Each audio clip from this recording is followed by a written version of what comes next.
Pues nadie te ama como yo, pues nadie te ama como yo.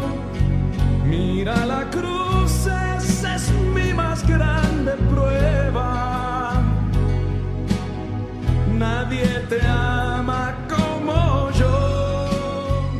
Bienvenidos a Creciendo Juntos en Nuestra Fe Católica, el programa que le ayudará a conocer la riqueza de su fe y a profundizar en su relación personal con Jesucristo en su iglesia. Y ahora con ustedes, el Padre Julián Cardona. Nadie te ama como yo. Un saludo muy especial para todos ustedes que nos acompañan en esta mañana con tanta fidelidad como lo hacen cada domingo, reunidos todos como una sola iglesia, viviendo y celebrando una sola fe, identificándonos como la esposa de Cristo, como el cuerpo de Cristo, unidos a nuestro Señor, en presencia de nuestro Dios, en quien nosotros vivimos, nos movemos y existimos. Vamos entonces a encomendarnos en este ratito de encuentro con la palabra de Dios y de todos nosotros como hermanos, diciendo en el nombre del Padre y del Hijo y del Espíritu Santo. Amén. Al Espíritu Santo, al que nos estamos ya preparando para recibir en esta fiesta de el aniversario, el cumpleaños de nuestra Iglesia Católica, que cumple ya más de 2000 años de existencia guiada por el Espíritu Santo. Vamos a dedicar entonces este otro himno similar al que ya tuviéramos la semana pasada y que es un himno supremamente antiguo también, que canta la presencia del Espíritu Santo en cada uno de nosotros como templo suyo y también en la iglesia, que es el cuerpo de Cristo. Ven, Espíritu Creador, y envía desde el cielo un rayo de tu luz. Ven, Padre de los pobres, ven a darnos tus dones, ven a darnos tu luz. Consolador lleno de bondad, dulce huésped del alma, suave alivio para el hombre, descanso en el trabajo, templanza de las pasiones, alegría en nuestro llanto. Penetra con tu santa luz en lo íntimo de los corazones de tus fieles. Sin tu ayuda divina no hay nada en el hombre, nada que sea inocente. Lava nuestras manchas, riega nuestra aridez, cura nuestras heridas, suaviza nuestra dureza, enciende nuestra frialdad, corrige nuestros desvíos. Concede a tus fieles que en ti confían tus 7 sagrados dones. Premia nuestra virtud, salva nuestras almas, danos la eterna alegría. Amén. Aleluya. Gloria al Padre y al Hijo y al Espíritu Santo, como era en el principio, ahora y siempre, por los siglos de los siglos. Amén. Este domingo en el que nos encontramos hoy debería ser el domingo 7º de la Pascua, pero toma su lugar una solemnidad muy importante, la solemnidad de la ascensión de Cristo nuestro Señor a los cielos. Su vida terrena culmina al ascender Él al cielo, a la gloria del Padre y del Espíritu Santo, a sentarse a la diestra de Dios Padre Todopoderoso por toda la eternidad, donde reinará por los siglos de los siglos. El evangelio que tomamos en este domingo de la Ascensión, entonces, es el evangelio que nos presenta San Lucas en los versículos del 46 al 53. En aquel tiempo, Jesús se apareció a sus discípulos y les dijo: está escrito que el Mesías tiene que padecer y había de resucitar de entre los muertos al tercer día, y que en su nombre se había de predicar a todas las naciones, comenzando por Jerusalén, la necesidad de volver a Dios para el perdón de los pecados. Ustedes son testigos de esto. Ahora yo les voy a enviar al que mi Padre les prometió. Permanezcan pues en la ciudad hasta que reciban la fuerza de lo alto. Después salió con ellos fuera de la ciudad, hacia un lugar cercano a Betania. Levantando las manos, los bendijo, y mientras los bendecía, se fue apartando de ellos y elevándose al cielo. Ellos, después de adorarlo, regresaron a Jerusalén llenos de gozo y permanecían constantemente en el templo, alabando a Dios. Palabra del Señor. Gloria a ti, Señor Jesús. Este domingo, la solemnidad que celebramos hoy, las lecturas de este domingo de la Ascensión y de manera especial la lectura de este Evangelio son para nosotros como cristianos católicos elementos muy importantes de nuestra fe. En primer lugar, porque la ascensión de Cristo a los cielos marca lo que será nuestro camino como hijos de Dios, como hermanos de Jesucristo, como esposa de Cristo, como cuerpo de Cristo, como miembros suyos que somos, siendo Él nuestra cabeza. Si Cristo, nuestra cabeza, ha ascendido a los cielos, es allí también donde un día todos nosotros lo vamos a seguir, si permanecemos unidos a Él, tal y como nos lo dice Jesús mismo en el Evangelio según San Juan, en el capítulo 15. Permanezcan en mí. El permanecer en Cristo significa someter día tras día, cotidianamente, en cada momento de nuestra vida, someterlo todo bajo su poder, bajo su dominio, bajo su señorío.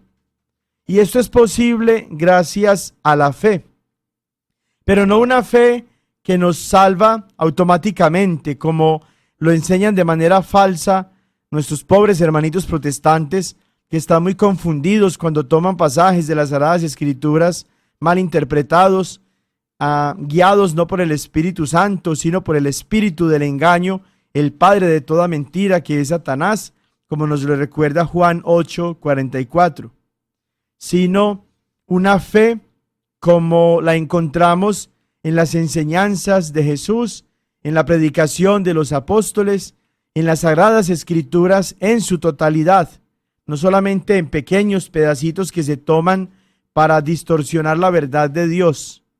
Una fe que se manifiesta en obras, una fe que implica la obediencia a Dios, a sus enseñanzas, una fe que nos lleva no solamente a creer en Dios, como ya lo hacen los demonios, tal y como lo encontramos en Santiago capítulo 2, versículo 19, sin que por esto los demonios estén salvados, sino entonces una fe que nos lleve también a creerle a Jesús, es decir, que nos lleve a obedecer lo que Él nos manda, a poner sus enseñanzas, todas ellas, no partecitas, no pedacitos, no apartados, no pequeños trozos, no según nuestra conveniencia y según nuestro interés, sino la totalidad de la enseñanza de Jesús, ponerla como regla de nuestra vida, para que no se vaya a cumplir en nosotros lo que ya Jesús denunciara y lo que ya Jesús mismo advirtiera también a sus apóstoles cuando les decía: no todo el que me dice Señor, Señor, se salvará. No todo el que me dice Señor, Señor, entrará en el reino de los cielos, sino el que haga la voluntad de mi Padre que está en los cielos. Mateo 7:21. Y como también lo encontramos en el Evangelio de San Lucas, en el capítulo 6, versículo 43, cuando está Jesús también reconociendo las cualidades propias de un verdadero discípulo, y que dice entonces a aquellos que están ya siguiéndolo, aquellos que están dispuestos a escuchar su palabra y a tratar de ponerla en práctica. Es radical Jesús cuando les dice con relación a este tema de la obediencia manifestada en las obras. Lucas 6:46, perdón, dije ahorita 6:43, es 6:46. ¿Por qué me dicen Señor, Señor, si no hacen lo que les digo? ¿Y qué es lo que nos dice Jesús? Nos dice: tomen y coman, que esto es mi cuerpo. Tomen y beban, que esta es mi sangre. Mi carne es verdadera comida, mi sangre es verdadera bebida. El que come mi carne y bebe mi sangre tiene vida eterna, y yo lo resucitaré en el último día. Nos dice Jesús: tú eres Pedro, y sobre esta piedra edificaré mi iglesia. No mis iglesias, no 1000 iglesias, no muchas iglesias, y las puertas del infierno no prevalecerán contra ella. A ti te daré las llaves del reino de los cielos, y lo que ates en la tierra quedará atado en los cielos, y lo que desates en la tierra quedará desatado en los cielos. Nos dice también: como el Padre me envió, así también yo los envío. Reciban el Espíritu Santo. A quien ustedes perdonen los pecados, les quedan perdonados. A quienes ustedes se los retengan, les quedan sin retener. Todas estas enseñanzas de Jesús son las enseñanzas que, siguiéndolas y obedeciéndolas, nosotros vamos a manifestar entonces la fe que tenemos en el corazón, que recibimos en el bautismo, y que nos mueve no solamente a creer en Dios, sino a creerle también a Dios. Por eso, donde está ya nuestra cabeza, en el cielo, un día tú y yo y todos nosotros como miembros de la Iglesia de Jesús vamos a ir un día.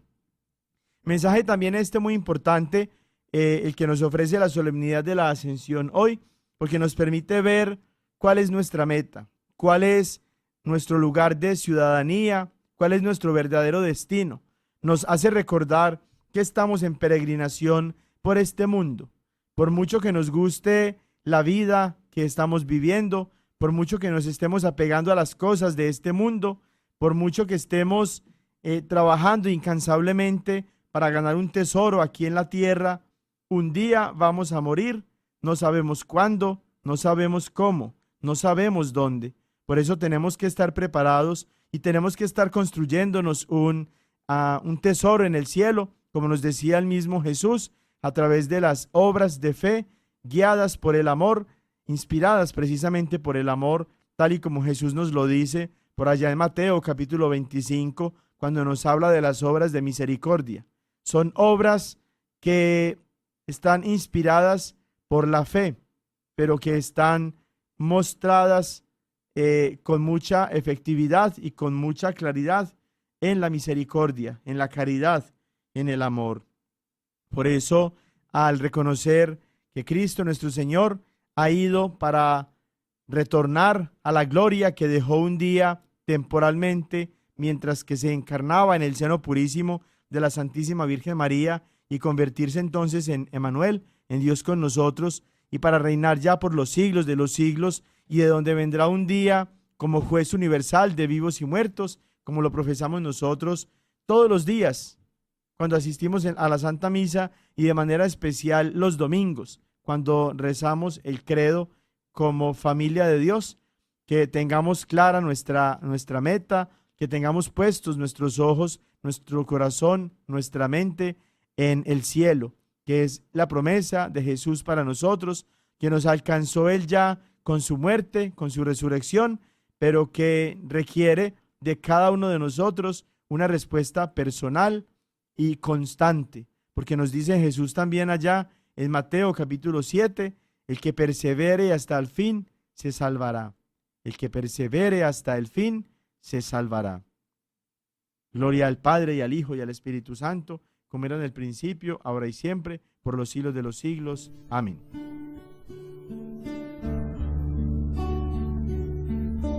Junto a ti, María, como un niño quiero estar. Tómame en tus brazos, guíame en mi caminar. Quiero que me eduques, que me enseñes a rezar. Hazme transparente, lléname de paz.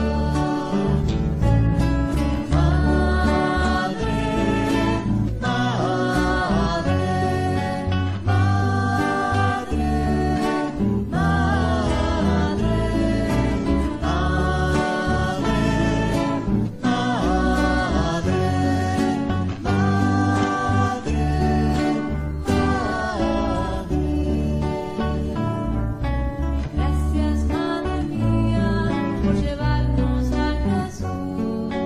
Haznos más humildes, tan sencillos como tú.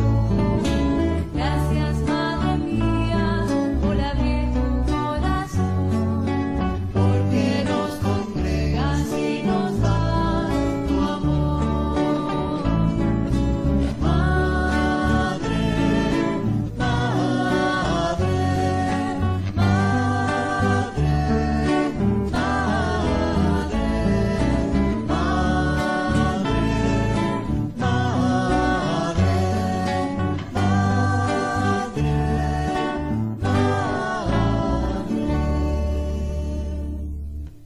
Habíamos abordado hace 2 semanas un nuevo bloque de formación en torno a las ideas, creencias, a las teorías que desde el principio del movimiento protestante han servido como base de esta nueva forma de presentar el Evangelio, desde que Martín Lutero se apartó de la única y verdadera iglesia fundada por Jesús, y desde 1517 en adelante, él y todos aquellos protestantes que han seguido su misma línea de pensamiento y de doctrina afirman cosas que no están en las Sagradas Escrituras, cosas que no están en la tradición cristiana de estos 2000 años que llevamos ya nosotros de creer en Cristo Jesús nuestro Señor, y que por tanto es necesario tener muy claro para que no nos vayan a confundir nuestros hermanitos protestantes, que ya están ellos pues muy bien confundidos.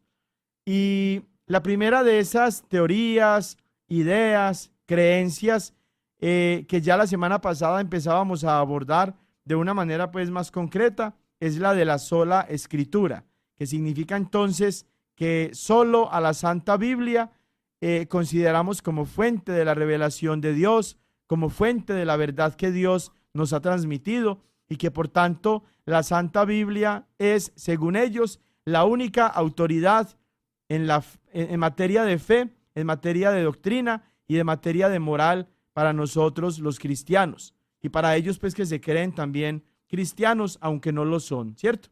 Porque como recordábamos ya la semana pasada con primera carta del apóstol San Juan, capítulo 2, versículos del 18 al 19, ellos no son ya cristianos. Por apartarse de la iglesia de Cristo, se convirtieron en protestantes, se convirtieron también en personas contrarias a Cristo, a su iglesia, por tanto, anticristos. Esta idea de la sola escritura tiene como fundamento una grave interpretación de las Sagradas Escrituras y una grave asignación, una grave, podríamos decir, atribución de un poder especial que Dios no le ha concedido a cada creyente, a cada cristiano, a cada seguidor suyo, a cada seguidor de Jesucristo, sino únicamente a la iglesia que Jesús fundó.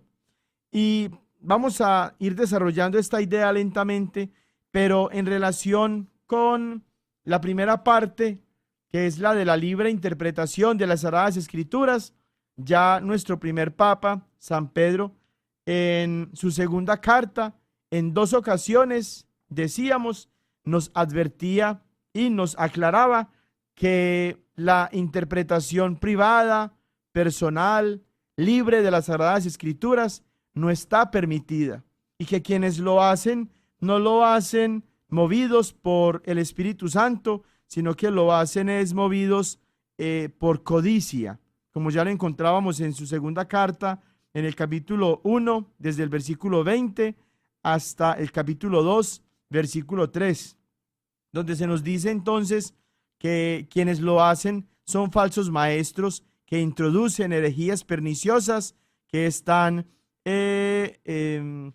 atraídos por la codicia del dinero, y que por causa de ellos se difama el camino de la verdad, que es la iglesia, que ellos desde hace tiempo tienen su condenación y su perdición asegurada si no se arrepienten. Y nos dice también nuevamente San Pedro, ya en el capítulo 3, versículos del 15 al 17 de su misma segunda carta, que todos aquellos que toman las Sagradas Escrituras y que las interpretan torcidamente, lo hacen no para su propia salvación, como suelen todos estos pastores protestantes, que son en realidad lobos vestidos de pastores, asegurar a quienes los siguen, sino que nos dice San Pedro en la Santa Biblia, tanto en la de ellos como protestantes, que esto lo hacen para su propia perdición. Y nos invita entonces a estar alertas, a estar preparados para no caer en la falta de ser arrastrados por el error de esos no maestros, no apóstoles, no evangelistas, no pastores, sino disolutos, es decir, de esos que están ya perdidos, confundidos, para que no nos veamos derribados en nuestra postura firme. Esta importante enseñanza acerca de la no interpretación privada o personal o libre de las Sagradas Escrituras la encontramos nosotros en la Santa Biblia. Incluso la tienen los protestantes en sus Biblias del Nuevo Mundo y de la Reina Valera. Pero esta enseñanza bíblica ellos no la escuchan ni la obedecen. Y esa es una de las razones por las que hay tantas sectas, a las que ellos llaman iglesias cristianas, entre comillas, pero que no son más que sectas, pequeños grupitos divididos y dividiéndose todos ellos con doctrinas diferentes de la doctrina de Cristo, con un evangelio diferente al que se ha predicado ya en la Santa Iglesia Católica, que es la Iglesia de Jesús, por espacio ya de más de 2000 años. Porque cada uno de ellos interpreta la Biblia a su voluntad, según su propia conveniencia y movidos por su propio interés, que en la mayoría de los casos es económico. Pero contrario a esta práctica protestante, que ha dado como resultado una escandalosa división en la fe cristiana, en la que más de 70,000 diferentes grupos bíblicos, nada más aquí en Estados Unidos, se autoproclaman todos y cada uno de ellos Iglesia de Jesús, cuando son en realidad changarros en los que se negocia con la fe y la devoción de las personas sencillas y de buen corazón. Lo que nos enseña la Santa Biblia es que la interpretación de la palabra de Dios no ha sido confiada a cada creyente, ni a cada pastor, ni a cada fundador de su propia iglesita pirata, iglesita de garaje, sino que la correcta interpretación de las Sagradas Escrituras se la confió el Señor Jesús únicamente al magisterio de su iglesia, es decir, de la única y verdadera iglesia fundada por Cristo, la Iglesia Católica, y a quienes como apóstoles, como maestros, como guías de esta única iglesia de Jesucristo, se le confió entonces el ministerio de la enseñanza, la tarea de comunicar la fe. Esto no me lo inventé yo apenas ahorita que les estoy compartiendo esta enseñanza. Esto no se lo inventó la iglesia. Esto está en las Sagradas Escrituras, no más que los protestantes, los pastores protestantes en especial y los fundadores de sus propios changarros, a los que les ponen como nombre iglesia cristiana, no lo quieren leer y no lo quieren enseñar a sus pobres seguidores para que sigan ellos como borregos ciegos, siguiendo a estos pastores que los llevan a la perdición, como ya nos advirtiera San Pedro en su segunda carta, cuando nos habla de la interpretación libre, privada o personal de las Sagradas Escrituras, y que entonces los están llevando es a la condenación. ¿Qué pasajes entonces podemos utilizar nosotros para fundamentar esta enseñanza que no es mía, no es de Padre Julián y no es solamente de cualquier sacerdote o de cualquier obispo o ni siquiera del Papa, sino que es una enseñanza de la Santa Iglesia Católica fundamentada en la Biblia? Tomen nota pues y vayan por favor leyendo conmigo allá en su Santa Biblia. Si hay algún hermanito protestante y si hay algún pastor protestante que me escucha, desde su propia Biblia Reina Valera, desde su propia Biblia Nuevo Mundo, me pueden ir siguiendo también, para que se den cuenta cómo estas enseñanzas no están solamente en las Biblias católicas, que son las Biblias originales, las auténticas, sino también en esas Biblias pirateadas pues que los protestantes usan, pero en las que de todas maneras están estas enseñanzas que les permiten ver cómo los apóstoles de Cristo, designados por Cristo mismo, confiados al ministerio de la enseñanza, es a quienes Cristo les dio esa tarea tan especial. Y como ningún payaso, ningún aparecido, ningún pastorcito o apóstol que se proclaman a sí mismo como tales, tienen esa tarea, esa misión, esa responsabilidad.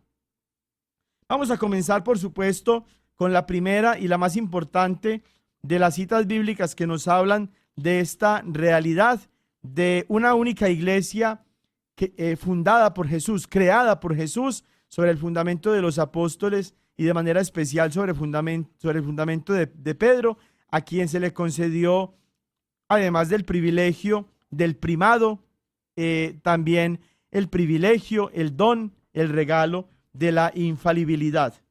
Mateo capítulo 16, versículos del 17 al 19. Replicando Jesús, le dijo: Bienaventurado eres, Simón, hijo de Jonás, porque no te ha revelado esto la carne ni la sangre, sino mi Padre que está en los cielos. Y yo a mi vez te digo que tú eres Pedro, y sobre esta piedra edificaré mi iglesia, y las puertas del infierno no prevalecerán contra ella. Este pasaje es uno de los pasajes fundamentales de nuestra iglesia cristiana católica, que los protestantes más suelen malinterpretar, torcer, evadir también, porque no pueden contra la verdad de este pasaje bíblico, por más que se inventan muchas mentiras y muchos argumentos artificiosos que están orientados a confundir a los más pobres, a los más débiles, a los más inestables en su fe. Y dicen entonces que Jesús torció la mano, señalándose a sí mismo cuando hablaba de la piedra sobre la cual iba a fundar su iglesia, inventando también que no es sobre la persona de Pedro y sobre el ministerio que después ejercerán Pedro y sus sucesores, sino sobre la afirmación de fe de Pedro, sobre la profesión de fe de Pedro, sobre lo cual Jesús fundó su iglesia, etc. Y puede que una persona que no esté en contacto permanente con las Sagradas Escrituras y que por tanto no las conozca en su totalidad, se deje confundir con estos engaños. Pero lo que nos dice a continuación el versículo 19 está fuera de duda.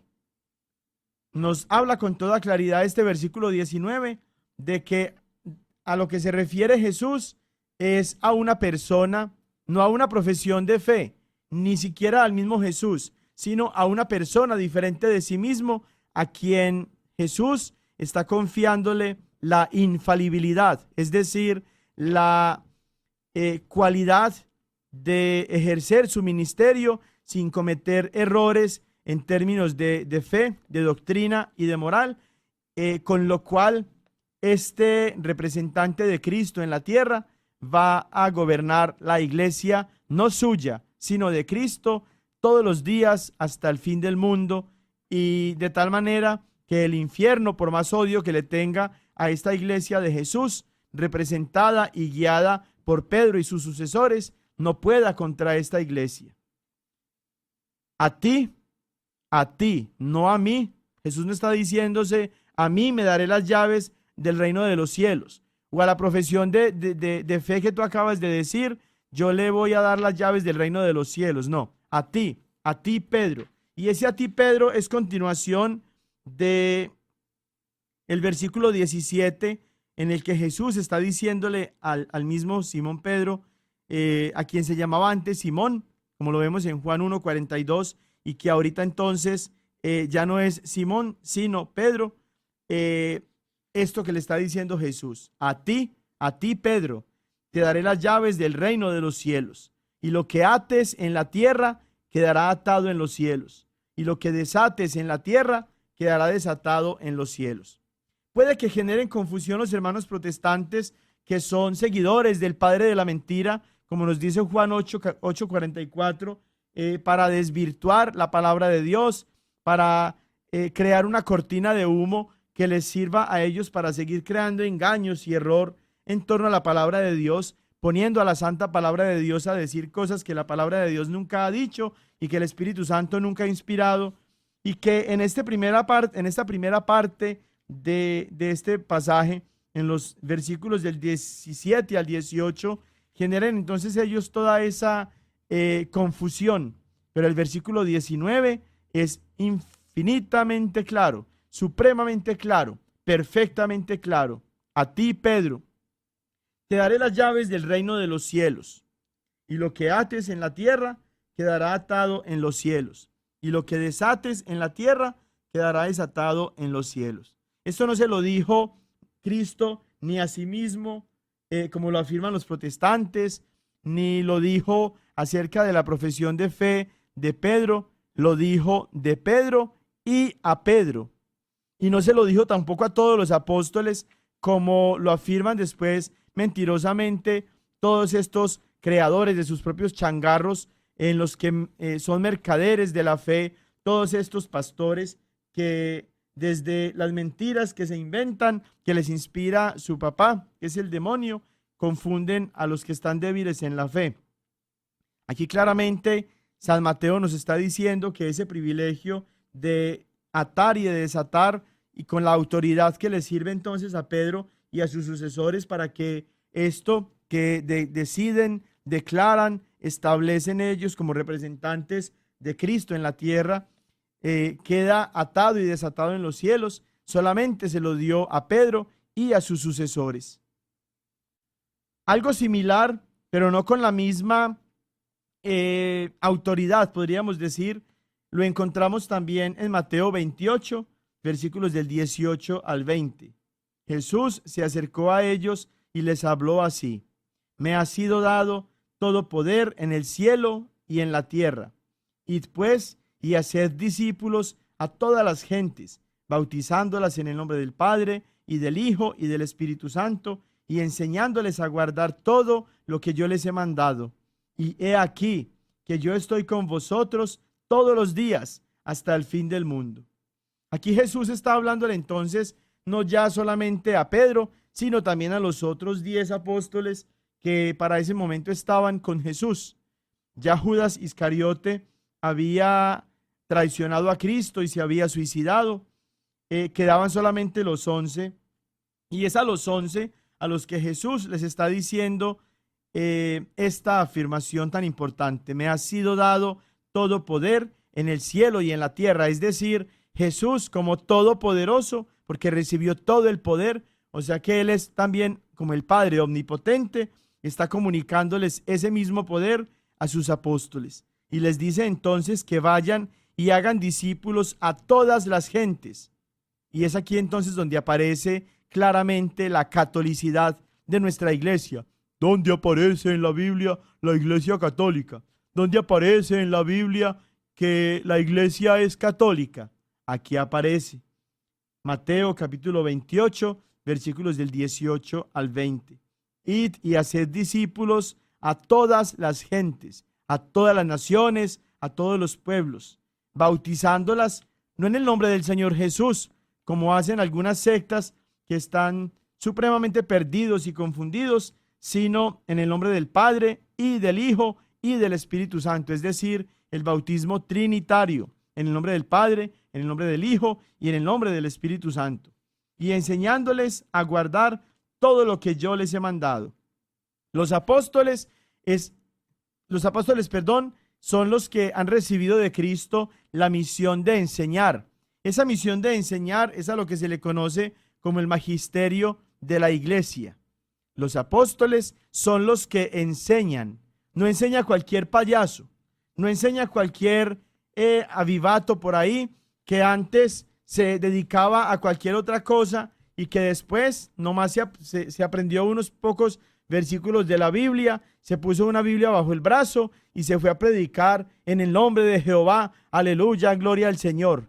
No, la enseñanza está confiada únicamente, exclusivamente a los apóstoles. Los apóstoles son el magisterium, el magisterio de la iglesia, es decir, los maestros de la iglesia. No cualquier payaso tiene la autoridad, el poder de enseñar.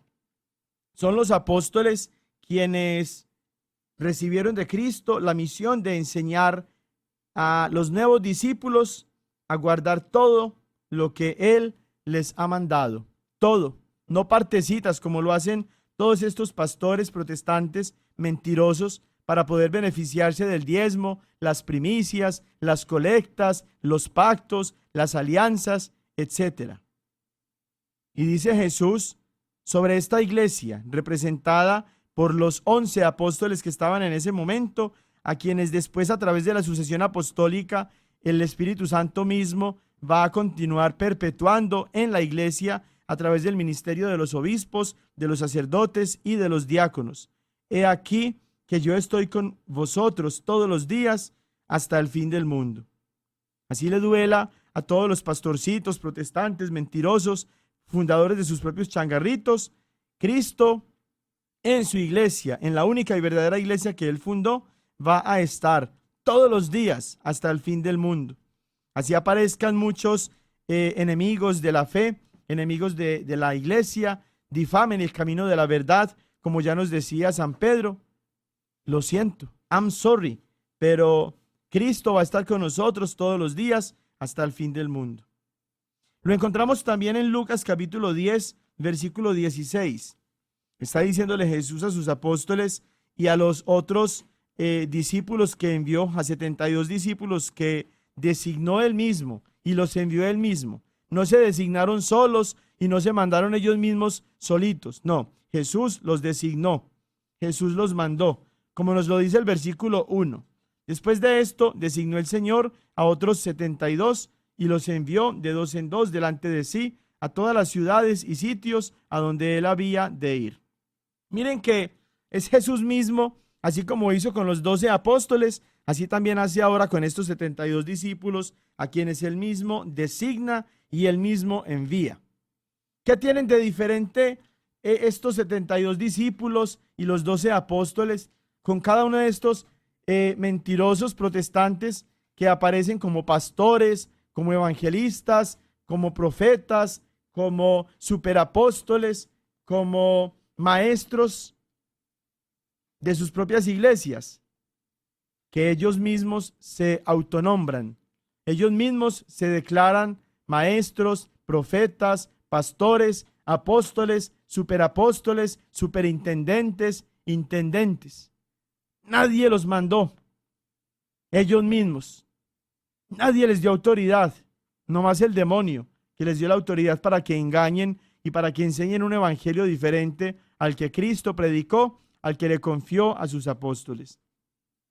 A ese grupo de 72 discípulos, así también como ya lo hiciera antes a los 12 apóstoles, les dice Jesús: quien a vosotros os escucha, a mí me escucha, y quien a vosotros os rechaza, a mí me rechaza, y quien me rechaza a mí, rechaza al que me ha enviado.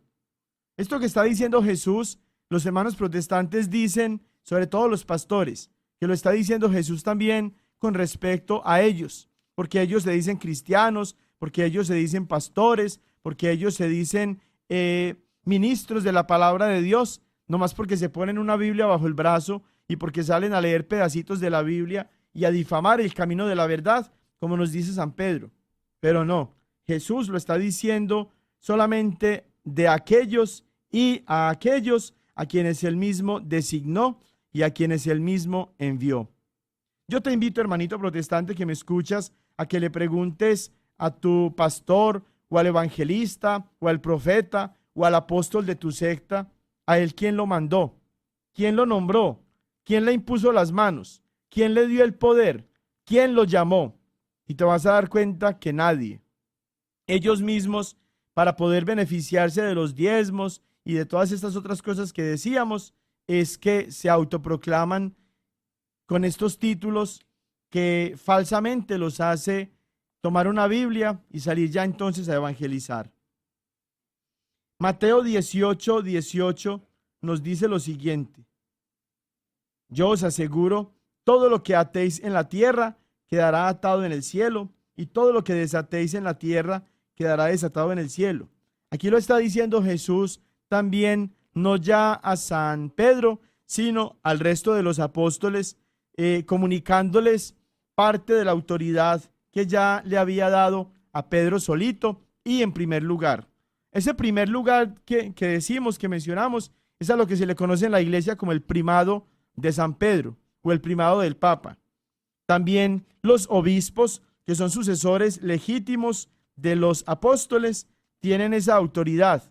Por eso se reúne el Papa como obispo de Roma y como cabeza de todos los obispos, junto con los demás obispos, a los que se le conoce como el colegio episcopal o el grupo pues de los apóstoles, en reuniones que se llaman concilios, y en estos concilios es de donde surgen entonces muchas decisiones importantes para la iglesia, como está presente también ya en el capítulo 15 y 16 del libro de los Hechos de los Apóstoles, en el que se desarrolla el primer concilio de Jerusalén y donde están presentes Pedro encabezando esta reunión de obispos y de presbíteros junto con los demás apóstoles. Y allí se define una decisión muy importante para la vida de fe de la iglesia.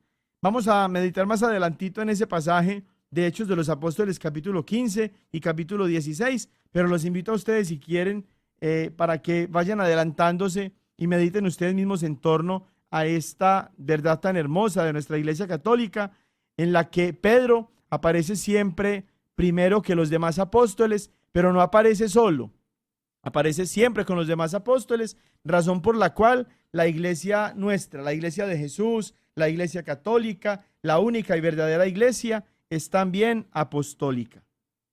Juan 21, versículos del 15 al 17.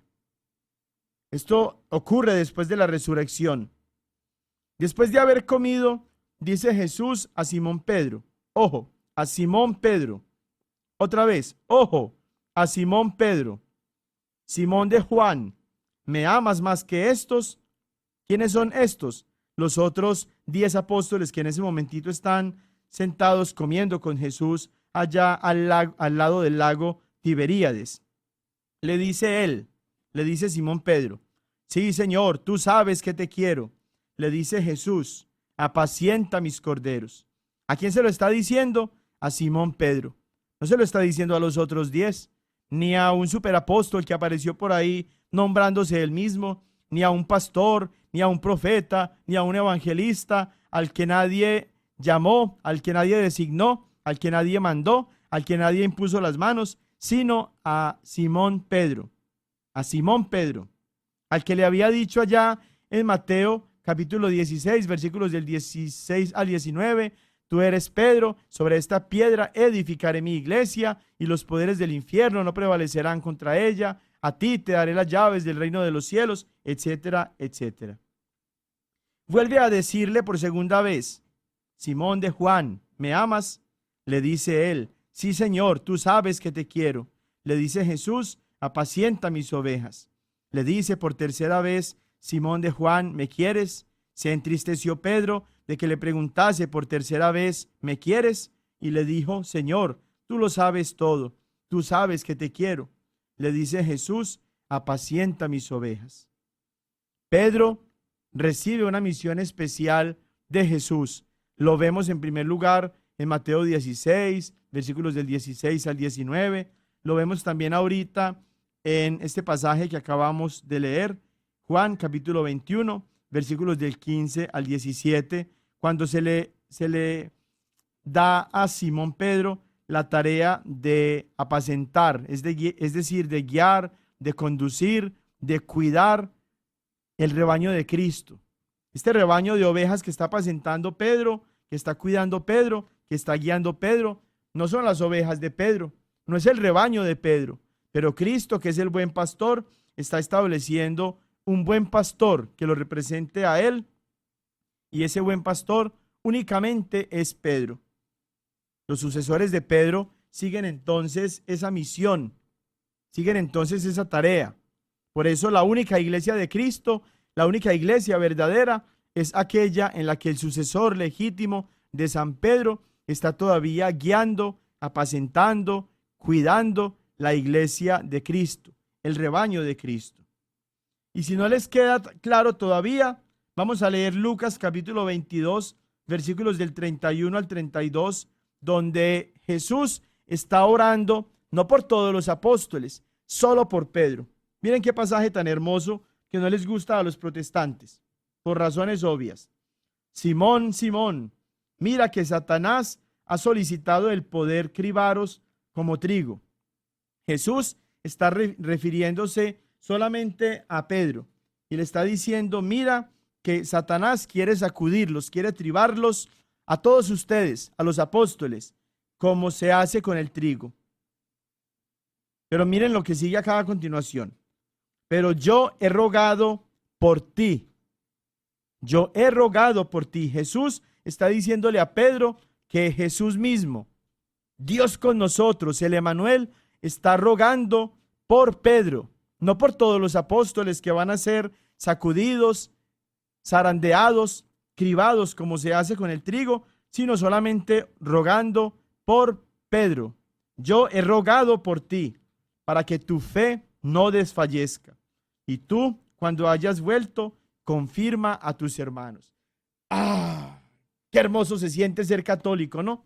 Qué hermoso se siente ser cristiano de verdad, porque los pasajes de la Escritura con toda claridad nos muestran que hay una única iglesia, hay un único pastor designado por Jesús, el buen pastor, para guiar, gobernar, conducir, cuidar y apacentar a sus ovejas, a su rebaño. Y ese pastor no es otro que Pedro. Por eso Pedro está encargado de confirmar en la fe a sus hermanos. Por eso la oración de Jesús, los ruegos de Jesús, la súplica de Jesús está orientada solamente a favorecer a Pedro, que es el que va a confirmar en la fe a sus hermanos. ¿Por qué las 70,000 sectas que existen en la actualidad, nada más aquí en Estados Unidos, sin contar a las que están en América Latina, las que están en Europa, en Asia, en África, etcétera? ¿Por qué esas iglesitas, esos changarritos, esas iglesitas piratas, esos negocitos de la fe en los que se negocia con la fe? ¿Por qué no tienen unidad en la fe? ¿Por qué no tienen una doctrina única? ¿Por qué no tienen la verdad? Por tanto, ¿por qué no tienen a Cristo? Y por tanto, ¿por qué no son en realidad cristianos, sino anticristos? Porque están opuestos a la verdad, porque no se dejaron confirmar en la fe, porque el único que recibió las oraciones de Cristo, de Emmanuel, de Dios con nosotros, para que se mantuviera firme en su fe y para que desde su misma firmeza de fe pudiera después confirmar en la fe a los hermanos que se habían desviado de la fe o que estaban débiles en la fe, es Pedro.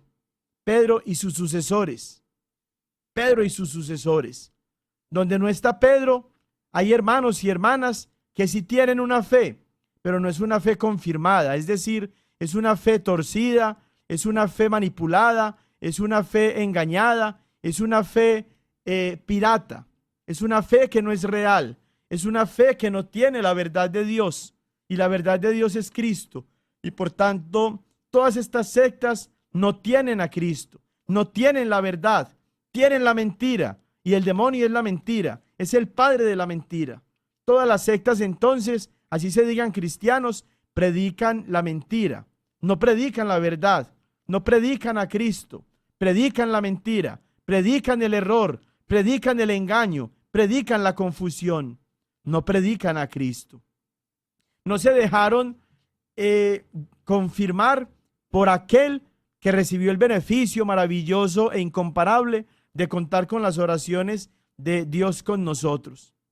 Miren qué cosa tan hermosa, hermanas y hermanos. Si vale por la fe la oración de todos nosotros, si vale la oración de súplica y de intercesión que entre unos y otros nos ofrecemos y nos regalamos cuando estamos pasando por una necesidad, ¿cuánto más la de Cristo?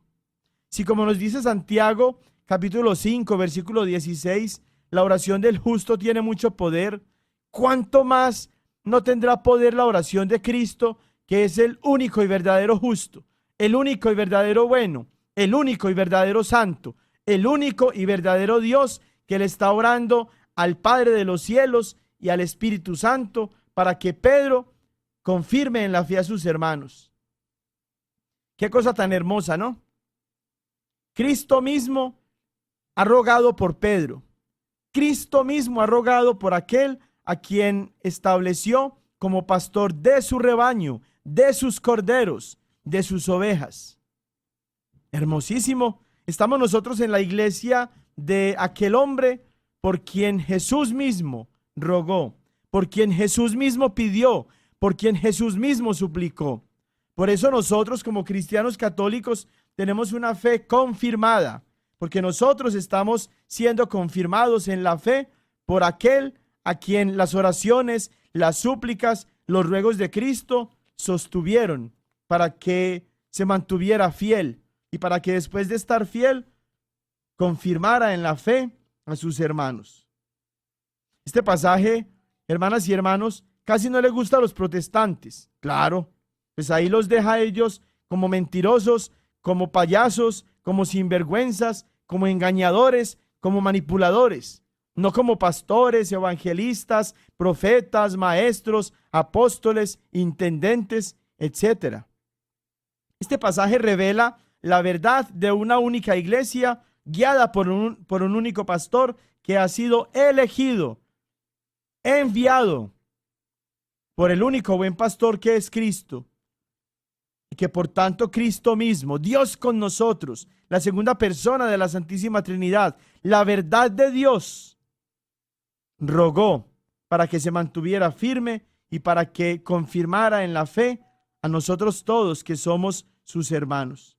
Qué pasaje tan hermoso, hasta se me puso la piel chinita. Tanto creyeron los apóstoles, no solamente Pedro, tanto creyeron los apóstoles esta verdad que Cristo mismo les había revelado, que una vez que Cristo ya no está con ellos porque ascendió a los cielos, tal y como lo celebramos hoy, domingo de la ascensión, y después de que Cristo cumplió su promesa de enviar el Espíritu Santo, miren lo que encontramos en el libro de los Hechos de los Apóstoles, en el capítulo 2, versículo 42. Acudían asiduamente a la enseñanza de los apóstoles. Acudían asiduamente, es decir, constantemente, fervorosamente, a la enseñanza de los apóstoles. No a la enseñanza de cualquier pastorcito tonto por ahí que se autoproclamó él mismo. No a la enseñanza de cualquier profeta o evangelista o apóstol o superapóstol o intendente o superintendente que se mandaron ellos mismos y se autoproclamaron ellos mismos. No, acudía la comunidad de los creyentes a la enseñanza de los apóstoles. Estaba allí Pedro, pero no estaba solo, estaba con los apóstoles. Pero estaba Pedro, que confirmaba ya en la fe a sus hermanos. Por tanto, los nuevos creyentes, los nuevos cristianos, acudían asiduamente, constantemente, a la enseñanza de los apóstoles, a la comunión, a la fracción del pan. Tenían la Eucaristía. Por eso otro rasgo único, característico, ineludible, es decir, inevitable de la iglesia de Jesús, es la Eucaristía. Y acá nos dice Hechos capítulo 2, versículos 42, que los apóstoles enseñaban, pero también celebraban la Eucaristía, que en ese tiempo la llamaban fracción del pan. No estaban partiendo el pan para el desayuno. No estaban simplemente haciendo la payasada que hacen estos sinvergüenzas protestantes pastores cuando supuestamente celebran la cena del Señor, pero eso no es más que una payasada, que una dramatización, que una obra de teatro.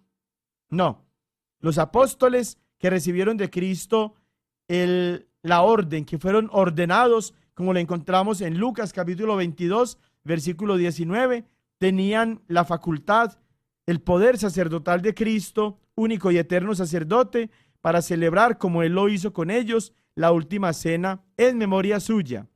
Es decir, recordando quién fue el que les dio la orden, quién fue el que los mandó, quién fue el que los ordenó, tal y como lo encontramos allá con San Pablo en Primera de Corintios, capítulo 11, versículo 23.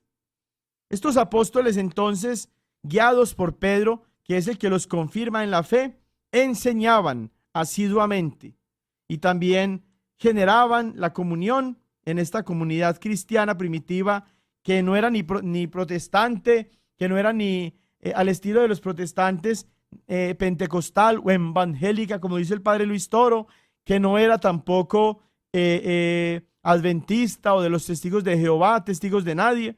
No, era católica y que era verdaderamente evangélica porque era de la iglesia que había recibido el evangelio y que lo predicaba porque tenían a Pedro, que era el que los confirmaba en la fe, y que era verdaderamente pentecostal porque nació en Pentecostés, no como esos payasos que se hacen llamar carismáticos y se hacen llamar pentecostales y que nacieron apenas el siglo pasado, y que eran de verdad la iglesia de los creyentes y la iglesia de los hermanos y la iglesia de los cristianos, porque no estaban en la iglesia ni de don William, ni de don Jaime, ni de don Alfonso, etcétera, sino que estaban únicamente en la iglesia de Jesús. Y por eso acudían a la enseñanza de los apóstoles, a la comunión, a la fracción del pan y a las oraciones. Así también encontramos entonces en Efesios capítulo 4, versículos del 1 al 16.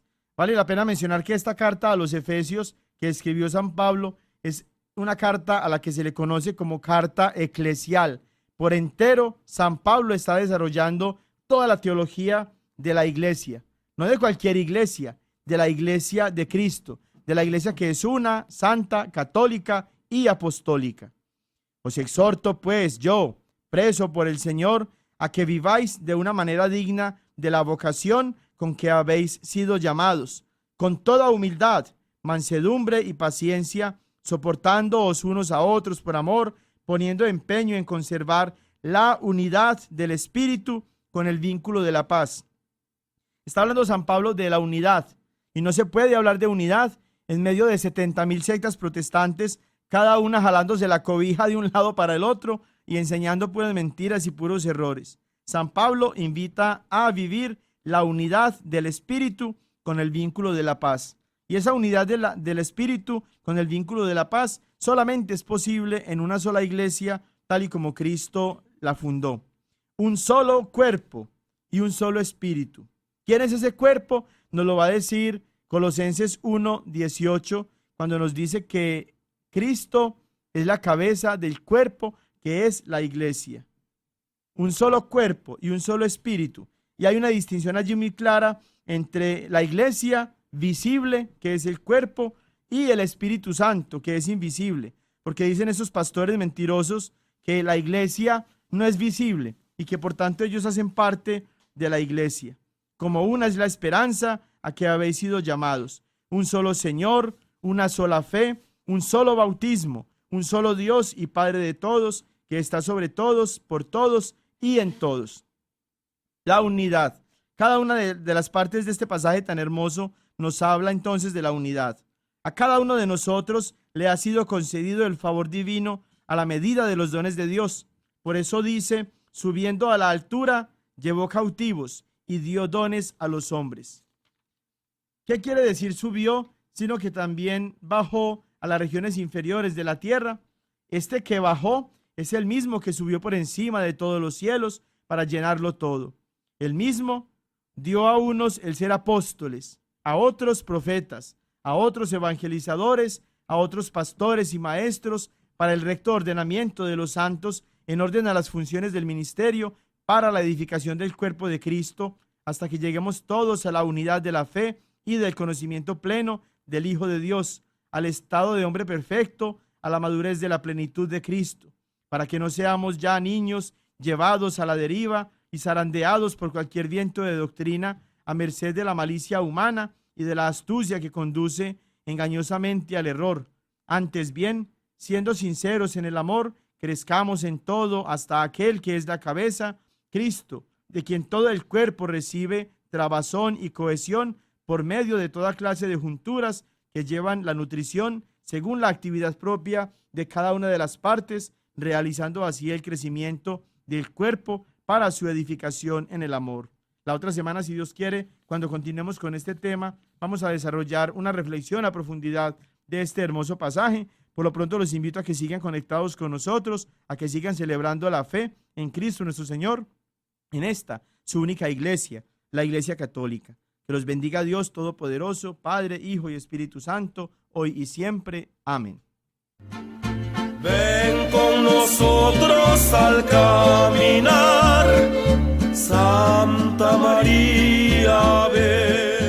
La diócesis de Knoxville y la parroquia de Santo Tomás Apóstol de Lenoir City les agradecemos por habernos acompañado en Creciendo Juntos en Nuestra Fe Católica. Y los invitamos a que nos escuchen la próxima semana por esta misma estación y a la misma hora, para profundizar en lo que significa ser un católico conocedor de su fe. Hasta pronto y que Dios los bendiga.